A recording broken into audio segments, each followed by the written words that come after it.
दोस्तों, आज मैं आपको एक ऐसी कहानी बताऊंगा जो कि एक सरकारी स्कूल में पढ़ने वाले बच्चे की सोच को बताती है कि वह कैसा सोच सकता है। आपका ज़्यादा समय न लेते हुए इस कहानी को शुरू करता हूँ। एक बच्चा था, सरकारी स्कूल में पढ़ता था। जाहिर सी बात है, उसके पिता गरीब थे, उसको प्राइवेट स्कूल में नहीं पढ़ा सकते थे। एक दिन उस बच्चे के दिमाग में आया कि मैं देखना चाहता हूँ कि मेरे पिताजी कैसी नौकरी करते हैं और कहाँ जाते हैं। यही बात उसने अपने पिता को बताई। उसके पिता ने उसको जवाब दिया कि ठीक है, तुम कल मेरे साथ चल सकते हो। अगले दिन सुबह बच्चा अपने पिता के साथ चला गया।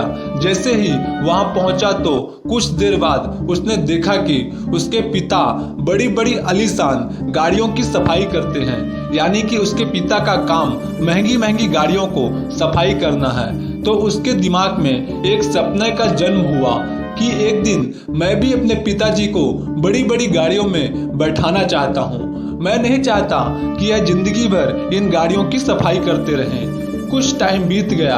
अब वह बच्चा सरकारी स्कूल में पढ़ता था। एक दिन उसकी मैडम ने अपने सपनों के बारे में निबंध लिखने को कहा। सभी बच्चों ने निबंध लिखे। इस बच्चे की निबंध लिखने की बारी आई तो उसके दिमाग में सपना चल रहा था, उसी के बारे में लिख दिया। अब जब परिणाम की बारी आई तो सभी बच्चों को पास कर दिया गया, लेकिन इस बच्चे को मैडम फेल कर दिया और यह कहा कि अपनी औकात से बाहर निकलने की कोशिश मत करो, जितनी चादर है उतना ही पैर फैलाओ। वक्त बीत गया, साल गुजर गए, लेकिन वक्त पलटकर जरूर लौट के आता है और समय बड़ा बलवान होता है। एक मोटिवेशनल स्पीच को कोई ऑर्गेनाइज कर रहा था और जहां पर जो मोटिवेशनल स्पीकर बोल रहा था वही लड़का था। वह अपनी दास्तां सुना रहा था कि किस तरीके से एक सरकारी स्कूल की मैडम ने मुझे बड़े सपने देखने के लिए रोका और आज मैं कर पाया। जो आप सोच सकते हो आप कर सकते हो। और यहाँ वह मैडम भी बैठी हुई थी, उनकी उम्र ढल चुकी थी। वह अपनी मैडम के पास जाता है और उनके चरण स्पर्श करता है कि मैडम, आपने मुझसे कहा था कि जितनी औकात हो उतनी ही सोचो।